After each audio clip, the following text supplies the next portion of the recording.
Well, that fucking sucked.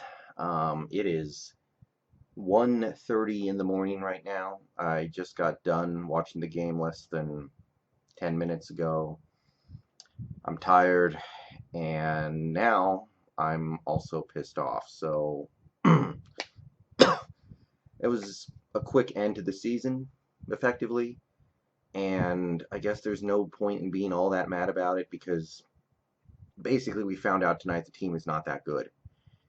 That's really what I'm taking away from this one. I mean, we lost.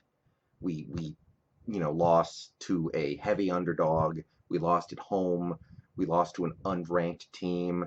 We lost to a team that had really had no passing game to speak of. We lost, basically we lost to a team that we expected to beat, and that sucks. But I guess there's no point in getting all that pissed off about it because this is going to be the season that I was afraid that we were going to have. It was going to be one of those rebuilding years. So basically, what did we see out there tonight? Well, the good news, let's start with the good stuff. The running attack, I was a little concerned about them going into this season because we lost some of our key backs. We lost one of our starting offensive linemen, and I was like, are we going to be able to run the ball this year? Well, it wasn't perfect, but for the most part, we did our job tonight. Ahmed looked great. Ahmed looked like a bell cow back. He made a great play on 4th and 1, converted it, and got a touchdown. We had several 3rd and short and 4th and short situations, and we ended up converting most of them. Newton, the freshman, he looked good too. There were certainly some negative plays out there, but on the whole, I can't complain about this rushing attack. And it seems like even though we lost Gaskin, even though we lost the he got drafted really high too. It's really bad. I can't remember his name, but the offensive lineman that went into the NFL, Mitch McGarry. There we go. But that part of our team has stayed intact. Everything else, it's going to be one of them rebuilding years, and I knew it was possible, but I was hoping that we could do what we've done the last 4 or 5 years because over the last 4 or 5 years, this team has done a good job of replacing outgoing talent with talent that is immediately ready to play at a high level. We would lose guys like Marcus Peters and Kevin King and John, to a certain extent, John Ross, or um, even like the the pass rusher who the Saints drafted. You guys know who I'm talking about, Kikaha.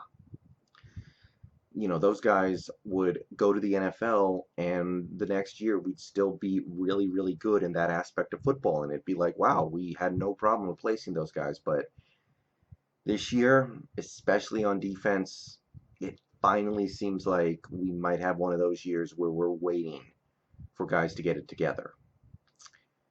And I was thinking it was possible, but I was crossing my fingers, but all the crossed fingers in the world did not help us tonight. So let's start with the defense because for the first half, look, part of me wants to not judge this team too hard because tonight was really kind of an unreasonable request. The game was delayed for 3 fucking hours after the first 5 minutes because of a thunderstorm, which was a serious thunderstorm, boys. I got it down here too. I live an hour south of the stadium. I was hearing that shit down here, and I mean, that was a serious fucking thunderstorm, I'll tell you what. But they had to deal with it too, and they seemed to deal with it a fucking lot better than we did. So, uh, look, first half defense, everything I expected them to be, everything I was hoping they would be, against an offense that isn't that good is the thing. Like it wasn't perfect. We did give up one scoring drive in that first half, I think, but realistically, I couldn't have asked for much more from the defense in the first half. And the thing is, against a team like this at home, you got to go for 60 minutes. And I know the offense wasn't doing our defense a ton of favors, and I'll get to that, but that second half, all the mistakes we were making in the first half that we were, mitigating, we just started making them on every play. Our defensive line was getting mauled by the California offensive line. They were blowing us off the ball, and Brown and Dancy were just having massive holes to run through, just picking through our defense, and that was bad. Our tackling was atrocious. Every play we were missing a tackle. Every play, a 2-yard gain becomes a 16-yard gain. 3-yard loss becomes a 5-yard gain. Just atrocious tackling from just about everybody. I don't know who to single out as somebody who did their job tonight. I don't think anybody did on defense. Even the guys I trust, like Miles Bryant, who should be good, he missed a tackle or two out there.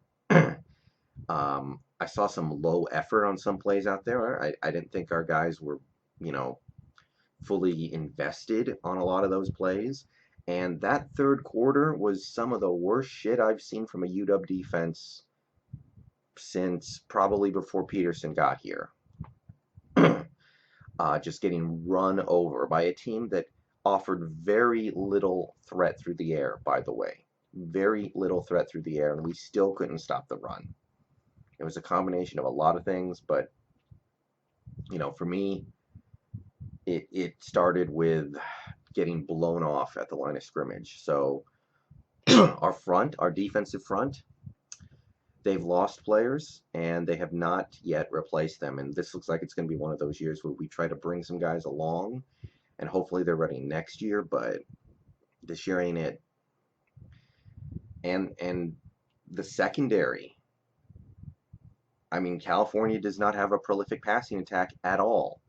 And for most of the game, they looked like a team that did not have a prolific passing attack. We held them in check, and then, we actually take the lead with 3 minutes left somehow on a incredible 50-yard field goal, which, by the way, Peyton Henry, first time in a little bit that I've had faith in a Washington Husky kicker.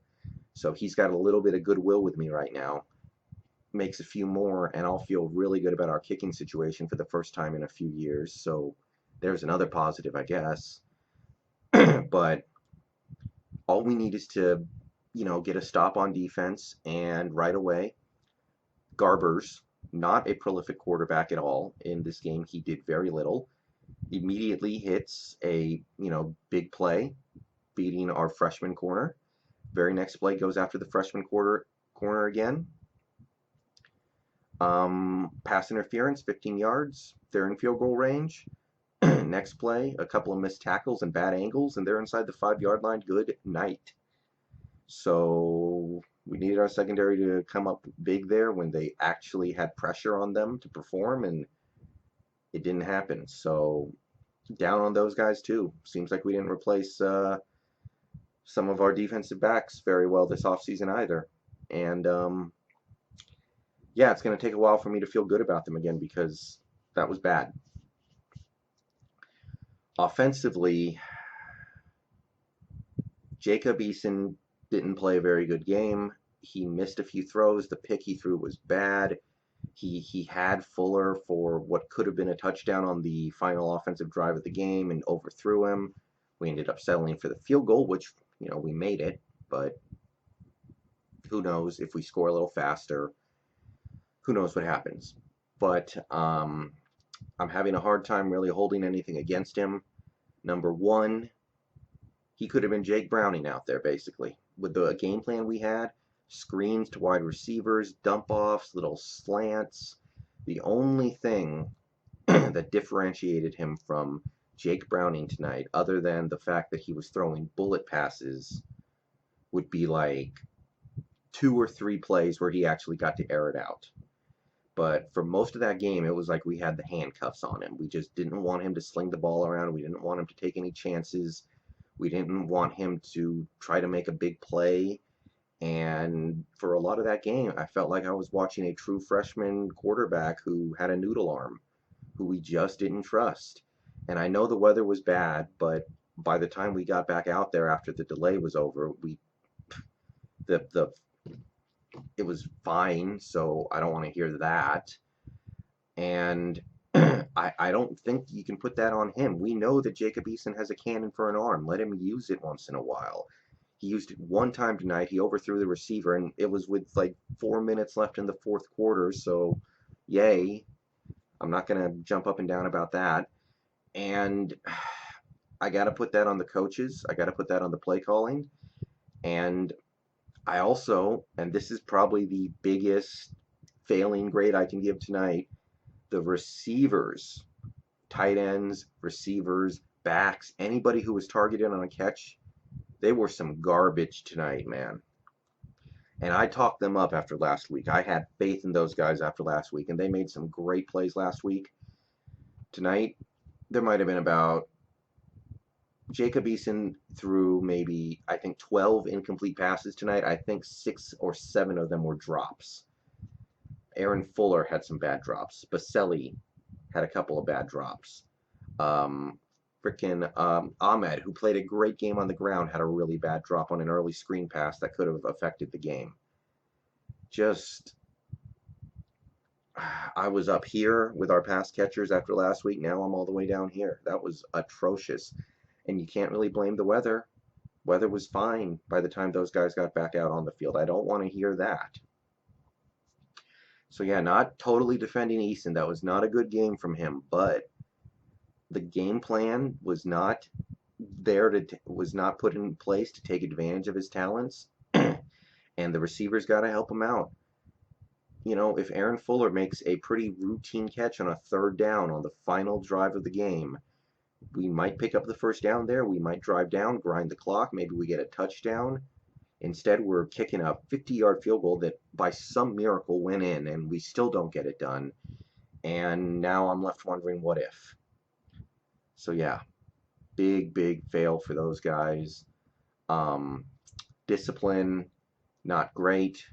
We had a couple drives killed by holding penalties. There was a false start on 4th and goal from the 1-yard line on a fourth quarter drive where we were going to go for it, and then the penalty made it so we weren't allowed to, or we couldn't reasonably do so.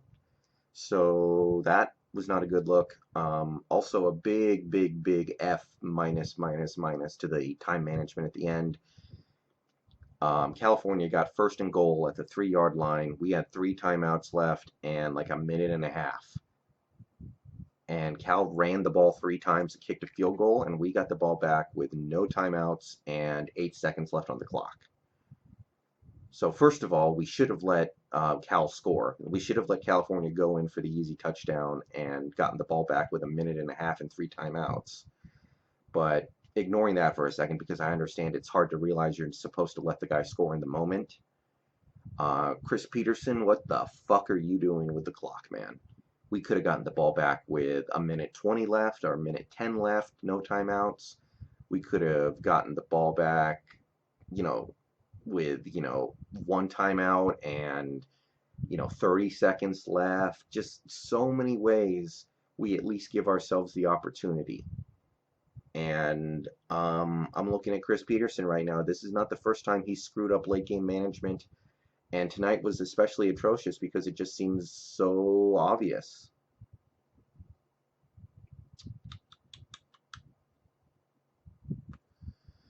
Well, I'm tired. I'm pissed. I'm going to go to bed. This video went on way too long, but there's too much to bitch about this team. I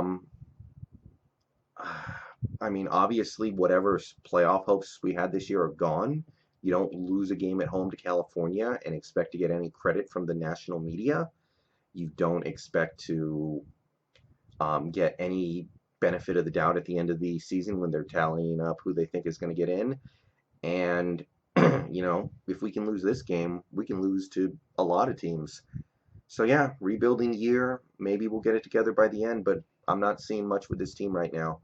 Tonight was a test, and we failed. Okay, almost 2 o'clock. See y'all tomorrow. Go Hawks, because I'm not giving no bow down after that performance. Rebuilding year or not, it's a disappointment. And even winning the Pac-12 seems like a pipe dream right now. Peace.